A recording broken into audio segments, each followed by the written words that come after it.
rotation. Kind of where are you in the process, and who would you say the candidates are for the weekly rotation?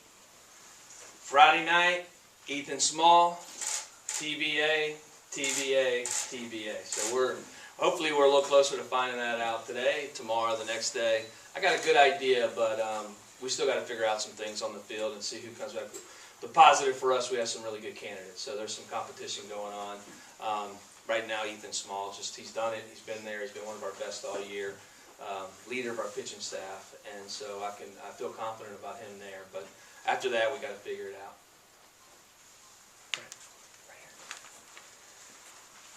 This team's had a really good double play combo last year, and you don't have the luxury of either of those guys being back this year. Where is the shortstop and second base race right now, and where are they defensively potentially? There's a lot of competition there, and it's a really good question. It's probably one of our biggest question marks going in, because we did lose probably 100 RBIs in the middle, but also two guys who could really defend it. And that really defend it happens at the end of the year.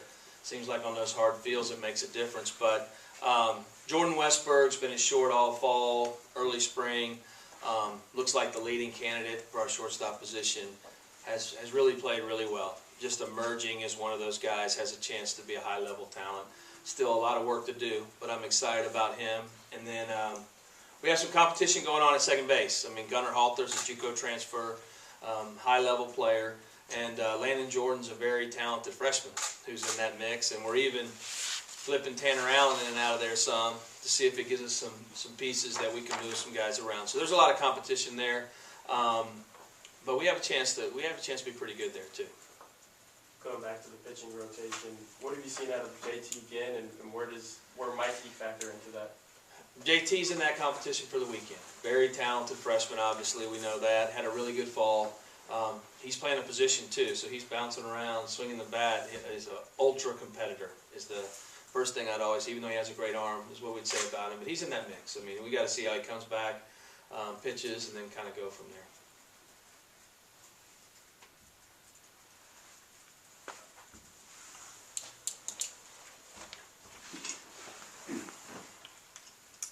Just where are you at catcher? Just some of the guys that are in the mix back there. I know you got to be breaking in some new guys back there too. We do. We have.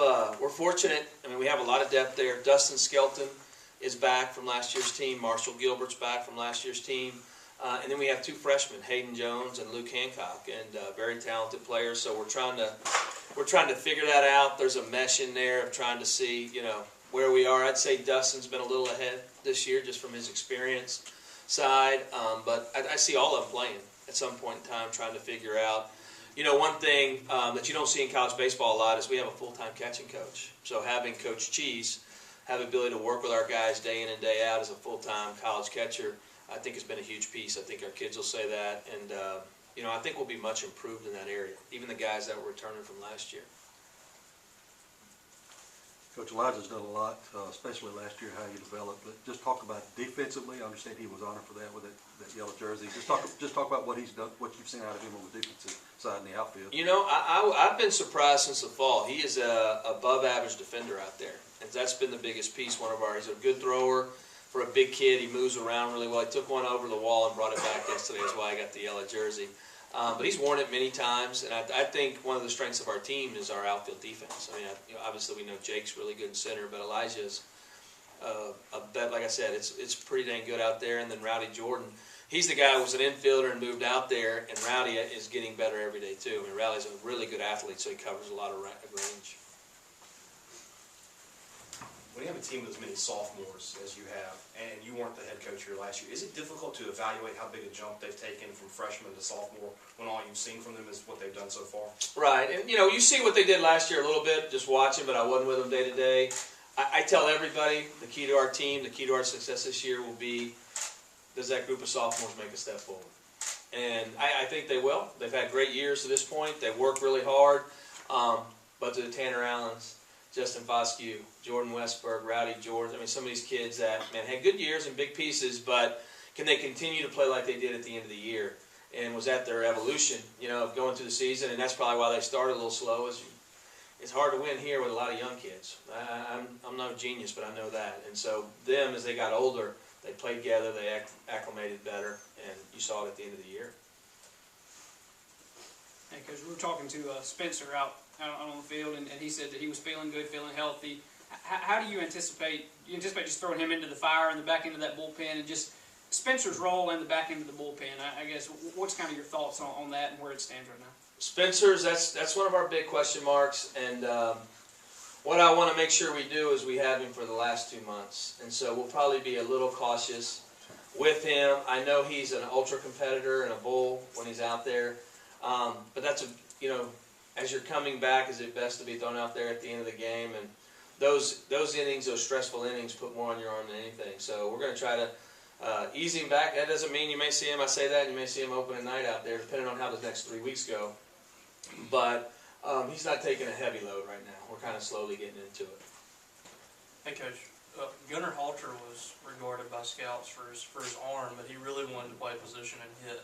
How has he adjusted to go in there full time? And you mentioned him competing for second base. I guess from the time he got here to now, how far has he come? He's come a lot. I mean, he's had to, all fall he played short. So it was him and Westy out there at shortstop. And then as we got to the end of the fall, we said, all right, now we need to probably make it, because he hasn't played as much second base. So he's kind of all the angles, all the things that second baseman has to do. Great first step, getting to first. You just got a lot of responsibility as a second baseman. So that's been his biggest growth. I mean, and just working on him offensively. He's got a chance. He's got a really high side. I mean, you don't see many. I mean, he's probably 6'3". I mean, big athletic infielders that, and he moves around. He's 95 mile an hour off the mound if he wanted to be. So he can do a lot of special things. Not a lot of college ballparks have luxury condominiums in left field. I knew you knew what the dude was going to look like when you took the job, but now that you've actually been able to practice on it, see it come to fruition, what is that like as a coach? It's great. It has been it's amazing. Some days you walk out there and you're just like, if you're having a bad day, you walk out there and you say, man, I'm one of the lucky ones, because it's unbelievable. And once we are able to get inside, it is as beautiful inside as it is out. But it gives us, the best part about here to me is, the ability to practice, the ability to work. And we have the field, we have the Palmera, we have the stuff underneath. I mean, just to be able to get our guys their work is, a coach, a lot of that goes away. You don't notice the condos after. Now I'll probably notice them day one. We're out there playing, but you just have that ability to be able to work has been the best part. And it's beautiful. Coach, Cole Gordon hasn't swung the bat since 2017. Talking to him today, said he's looking forward to that. I had to talk to you about being in that DH pinch hitter role as well. How does that square with the use of him also in the relief role pitching? Is that Cole Gordon? Yes. Yeah, we've kind of, I don't know if he told you, we've kind of taken him out of that for now. He's just pitching at this point. So he did it in the fall just to see where he's at, but right now he's we're working him there. We could use him later in the year if we needed him to, but I wanted him to focus more on the pitching as we get into the start of the season. Coming in as a first-year coach, how do you manage the expectations that carry over from last year's club? We've talked about things. I mean, we've kind of put last year to bed in some ways. I mean, the kids will always have that memory, always have that experience, but it's a new group. And hopefully we pull from those experiences and that tough times they went through. But it's been about coaching this year's team. I mean, believe it or not, when I took over at Indiana, I took over a team, but most of those kids have been to Omaha too. And the best time during that program's history. And our goal and our talk is about continuing and adding to the legacy. And, one of the biggest things with us is maybe being a little bit more consistent. I'm excited about how we start our season, and I want to be good start to finish. And that's a big piece of building this program. You talked about how freshmen last year, they started off slow, and then they got better at the end of the season. One of the freshmen who started out fast last year was Josh Hatcher. And then towards the end of the season, he was struggling a little bit. What's his role going to be on this team this year? Man, he's had a good spring training to this point. He's swinging it well. He's very talented. Could play some first, could play some outfield, could DH. Just do a lot of different things. He's pretty versatile. So we kind of got him bouncing around. And I don't know if it's just this time of year he likes to play, but he's been really good since we've been back. So I'm hoping we continue that on. And he learned a little bit from last year, I think. Coach, a lot of talk about the left field loft. What does that do to the ballpark and how it plays? What does that do as far as your power numbers? I wasn't here last year, so I didn't know what it looked like without it. But the guys in the fall felt like the ball was carrying better. But now we're back in the spring. It's kind of a different wind. So we've had, and the weather's been a little crazy. So we've had it gushing out the right, gushing out the left. Some days it looks like it's going to right and it's swirling. So we're still in the process of figuring that out. But in the fall, we felt like the ball carried a little better. The kids did, at least.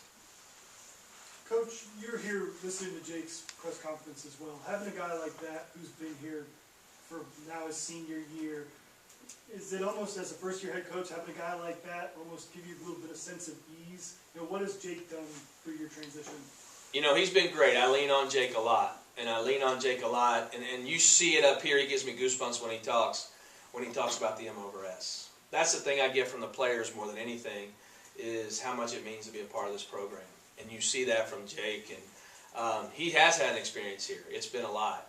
And but man, there's nobody else that loves this program more than that kid. But it goes for all our kids. And so I lean on him. I talk to him. We kind of go back and forth. It could be as simple as, hey, tell me about the shades. This morning we were talking about the sun, how the sun set, because he played so many games here. And, you know, being a mentor to our young kids, man, how lucky we are to have him in the lineup, but also for all the young kids in our program to see how he goes about his business. I've coached a lot of great kids and a lot of great workers, but in between those two lines, it's as hard-nosed as you'll ever see, and that is in practice. I mean, he dives 10 times in practice in BP, and he doesn't know how to play at half speed or 75%. He is 100% every day he goes out there. And for a coach, when you're All-American, has that attitude, it's a blessing. Just a follow-up on Halter. Do you have any anticipation of putting him on the mound, letting him pitch some, or is he? No, he's just a position player for us. Okay. And a question about JT Ginn. I mean, similar to Jake, Jake had the opportunity to go pro, and he had a couple of years to do that. JT decided to turn down first-round money. How have you seen him embrace being a college player and experiencing college over going pro at his age? Yeah, JT's situation is obviously unique. Very similar to like Jake. Man, JT wanted to be at Mississippi State. He made a conscious decision, turned down some money, but is so confident in his ability to be able to come in here, produce, and then hopefully make it better and move into pro ball and be ready. The maturity level for JT's been like any other freshman. There's, hey, I got to get up on my own and go to class and take care of myself and go through the rigor of the rigor of a college student athlete is not easy. So it's been a good experience for him. He had a great fall. He's a tremendous kid, a great teammate, and really he stays away from the limelight a little bit. He just wants to be one of the boys, which I love seeing. So it's been fun watching JT, and it'll be a lot of fun watching him out there on the weekends. You mentioned Coach Cheese earlier. Where have you seen the immediate returns on such specialized training with catchers? I think receiving day in and day out. Things that we don't see, just as actual, getting a pitch here, getting a pitch there, talking to our catchers in the middle of the scrimmage, seeing small things, the details of catching, the signals, and communicating with, there's such a communication between your pitching coach, your catching coach, and the catcher and the pitcher during the game, and how they communicate and how we're setting up and different things that way. Just very small things that probably day in and day out, things that I don't see. I'm in the dugout, I'm watching the game, and he's sitting there throwing his hat on the ground like, what happened? And he's just, we just missed a pitch. We just, he sees it probably a little bit better than most of us because he sees it through the catcher's eyes. That's why catchers make great coaches, because they see all. You look in the big leagues, a lot of those guys are former catchers because they have a different perspective on the game, and he's done a great job with them. You talked a little bit about Spencer earlier, but having a guy like Riley Self, who has also had experience closing out games, just how do you plan on using those two? And do you think having Riley is going to help Spencer kind of keep his arm fresh, a little bit more fresh? Those are the pieces. I'd really like to have some bullpen roles as we get into it. It's just so early for us; we don't know exactly. Riley could close. Riley didn't pitch a ton this fall, so we're hoping we can get a good spring training out of him. For me, as you run Riley out there, Riley's one of the few guys right now that we feel like we can run out there in a dirty inning. In it, first and third, one out. I feel pretty comfortable giving the ball to Riley Self that he's going to make somebody hit a ball and put the ball in the zone better than a young kid.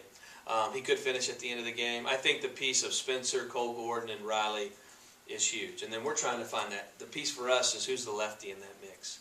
So we're really trying to figure out. We have some candidates there, trying to figure out who that left-hander is that can come in and just pound the zone with strikes. They hit it, but we're going to make quality pitches and make some people put the ball in play.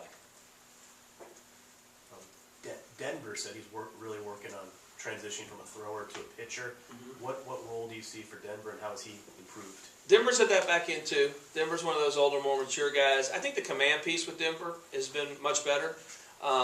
We saw that in the fall. I watched one of his bullpens the other day. He's been just a lot more in the zone and making pitches for us. But he's probably in that back end with those handful of guys. Obviously, a lot of focus on JT as the true freshman guy, but who are some of the other true freshmen you think can make a contribution this spring? We got Landon Jordan is one. The two catchers, Hayden Jones and Luke Hancock. You also have on the mound is JT, but we have a freshman from Canada, Eric Sarantola, has a chance to get some really quality innings. We have a chance with Brandon Smith's another freshman that's in the mix. And we just have a Bryce Brock. I could roll through them. That'll have some significant roles. And then we have a really good group of some transfers and JUCO players like Gunnar Halter, Jack Egan, Colby White, some guys that could really help us out. And when there's others too, but it's just giving us a chance to give us a little more depth. 2 more questions for Coach. Anything else? Thank you all very much. Thanks, Coach.